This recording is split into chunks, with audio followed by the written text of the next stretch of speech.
Esta semana en Telequiñones Historia Viva hablamos de la historia de África. Nos visita Cleopatra.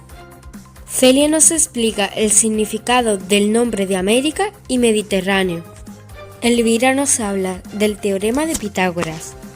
Analizamos la Torre del Puerco de Chiclana. Miguel nos habla del primer vuelo en globo. De los 67 años que lleva Isabel de Inglaterra en el trono. Nos habla de la toma de Breda por las tropas españolas. Los vándalos vuelven a saquear Roma. Los ingleses inventan el fútbol de carnaval.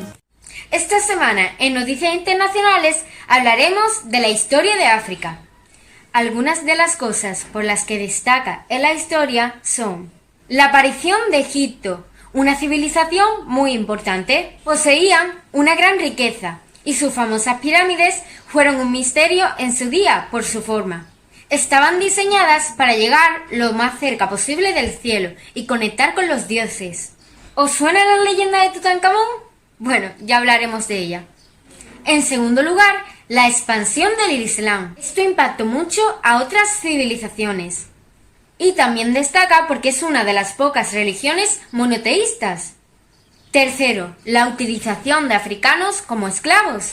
Los africanos recibían un sueldo por ello, y llamó la atención de muchos que carecían de dinero. Por último, su piel. Esto tuvo como consecuencia muchos prejuicios para ellos, y a día de hoy sigue siendo así por desgracia para algunos. Esto ha sido un breve resumen de la historia de África.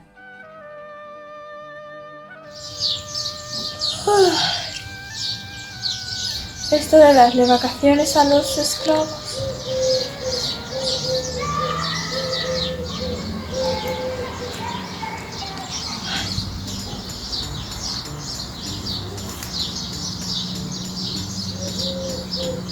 ¡Uy! Cambio de postura. Pero debo reconocer que lo mío es estar de perfil. Me presento. Soy Cleopatra, la última gobernante del antiguo Egipto. Todos me conocéis por ser la faraona, pero también fui diplomática, comandante naval, lingüista y escritora de tratados médicos. Nací en Alejandría, capital de Egipto de entonces, y subí al trono con tan solo 18 años. Sé que cuando pensáis en Egipto, solo pensáis en esto o en esto. Pero hoy estoy aquí para dejaros bien clarita mi civilización. Primero, mi civilización es de las más antiguas de la historia. Y si la vemos en un eje cronológico, se comprende mejor. Tras la prehistoria, comenzando la historia, encontramos la Edad Antigua. Tenemos a Mesopotamia. Y hacia el 3000 a.C., mi civilización egipcia. Surgimos al norte de África, en lo que hoy es Egipto. Punto 2. Las pirámides eran realmente tumbas para faraones. Para construirlas necesitábamos de muchos años de trabajo y de muchos trabajadores y esclavos. Eso sí, nos quedaron increíbles, ¿verdad? Y por dentro, todas llenas de túneles, pasadizos y misterio. Los faraones fuimos muy importantes, casi dioses. Y eso que creíamos en muchos dioses, como Ra, Osiris o Anubis. La mayoría con cuerpo humano y la mitad animal. Punto 3. Respecto a las momias. Fuimos pioneros en medicina. Aprendimos mucho de anatomía y nuestras momias fueron prueba de ello. Punto 4. Para nuestro desarrollo fue clave el grandioso río Nilo, el segundo más grande del mundo, detrás solo del río Amazonas. Pues bien, cerca del río extendimos nuestros cultivos, al ser una zona muy fértil. Pudimos pescar y lo más importante, lo usamos para navegar con nuestros barcos y poder comerciar. Un secreto. Yo no me bañaba apenas en el río. Lo mío eran mis baños en leche de burra. De ahí mi piel suave y tersa. Bueno, punto fin. Como ya sabéis, la historia comienza con la aparición de la escritura y la nuestra fue muy especial por ser simbólica y figurativa. Seguro que a todos os suenan nuestros famosos jeroglíficos. 6. Mi civilización termina precisamente cuando las tropas romanas vencieron a mi gran aliado y amante romano, Marco Antonio. Pobre. Se suicidó pensando que yo había muerto en batalla.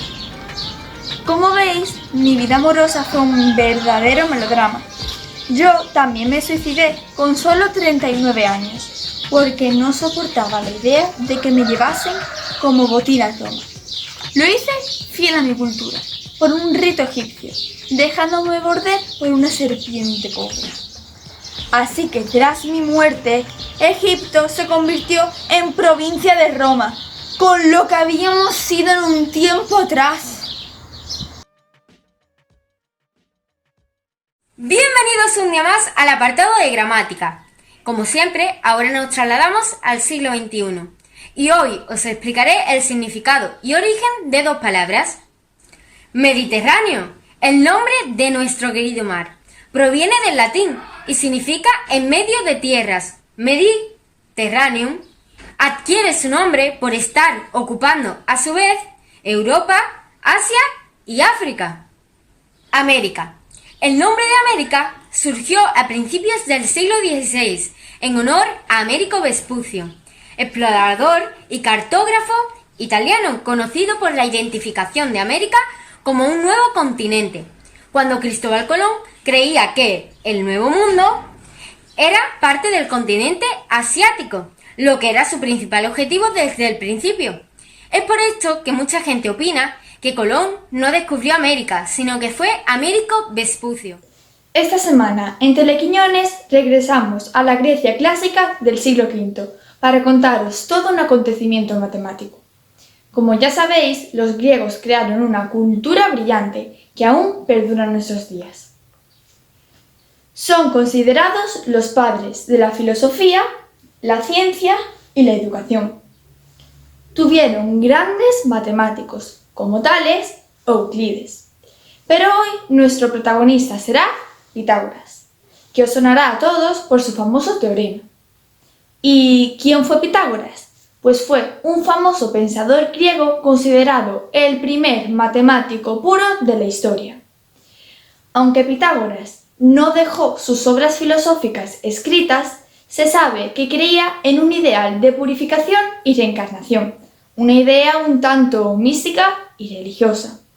Pero lo importante es que se lograba a través del estudio de la música y las matemáticas, es decir, mediante el amor a la sabiduría. Se buscaba el equilibrio y la armonía. Incluso fundó su propia escuela. Antes de Pitágoras, antiguos matemáticos chinos y babilónicos ya habían establecido una relación entre los lados de los triángulos rectángulos, pero fue él el que elaboró su propia fórmula pitagórica. El teorema de Pitágoras, como sabréis, nos dice que en un triángulo rectángulo la hipotenusa al cuadrado es igual a la suma de los cuadrados de los catetos. Pero, ¿qué utilidades tiene esta fórmula? Pues bien, además de poder usarla para resolver problemas matemáticos, os diré que es muy útil en arquitectura, diseño y construcción. Un ejemplo lo tenéis en la construcción de una escalera. En criminología se usa, por ejemplo, para saber la trayectoria de una bala. También se usa en navegación y topografía, para buscar, por ejemplo, la distancia más corta. Pero si nos venimos un poco más a nuestro tiempo, os diré que es de gran utilidad para saber las pulgadas de nuestro televisor o nuestro teléfono, y para la creación de juegos de ordenador, si por ejemplo quieres que dos personajes choquen.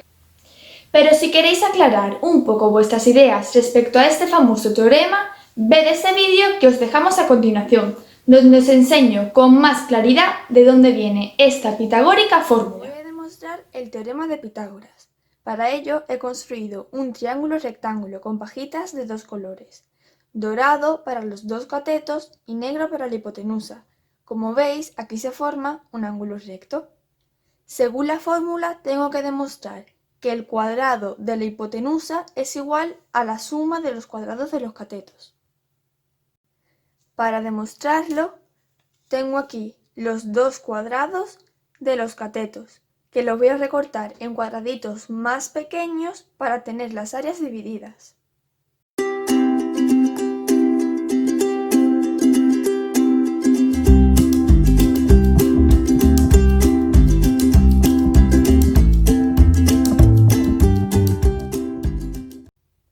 Ahora comprobamos si al sumar o unir los cuadrados de los catetos formamos el cuadrado de la hipotenusa.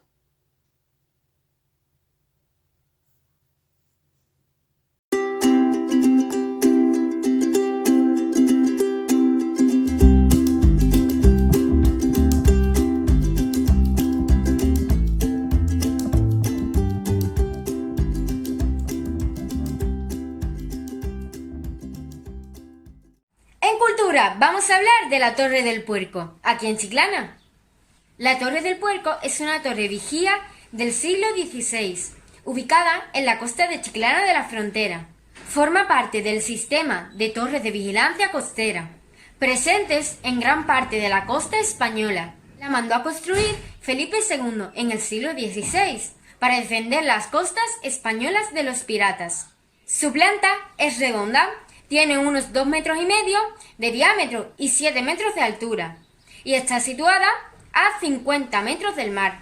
Para construirla se utilizaron materiales romanos, como ladrillos, tégulas y desechos de cocción de alfares. Su función era la vigilancia militar, aunque también sirvió para controlar el paso de los atunes. En 1811 fue testigo de la batalla de Chiclana entre las tropas anglo-españolas y francesas durante la Guerra de la Independencia. Buenas tardes a todos. Hoy, en Francia, los hermanos Montgolfier acaban de hacer su primer vuelo en globo. Sí, en globo. ¿Qué es esto? Pues parece que es una superficie de tela al que se le inyecta gas caliente y sube. No sabemos, ya iremos investigando, pero por lo visto han volado y parece que ha sido unos 10 minutos y unos 2 kilómetros. Parece que se han convertido en los pioneros de la navegación aerostática. Hemos recogido unas declaraciones del periodista Iker Jiménez que dicen que aquí empezaron los ovnis. Cuidado.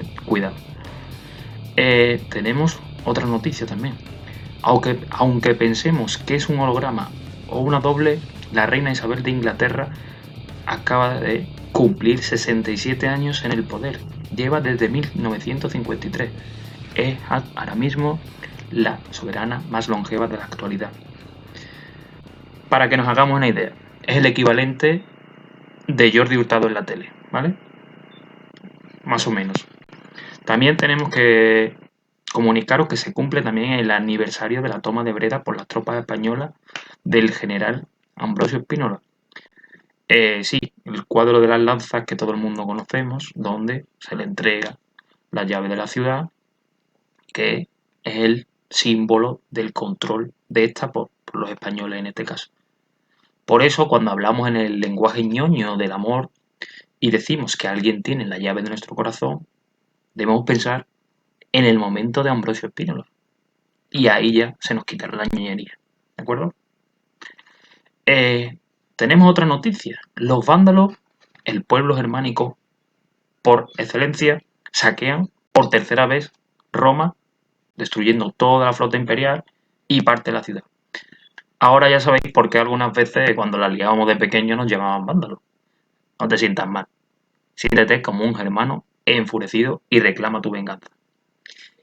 Y en deportes, los ingleses inventan el fútbol de carnaval. Sí, señores, el fútbol de carnaval. No, aquí no estaban con las chirigotas ni salían en las carriolas.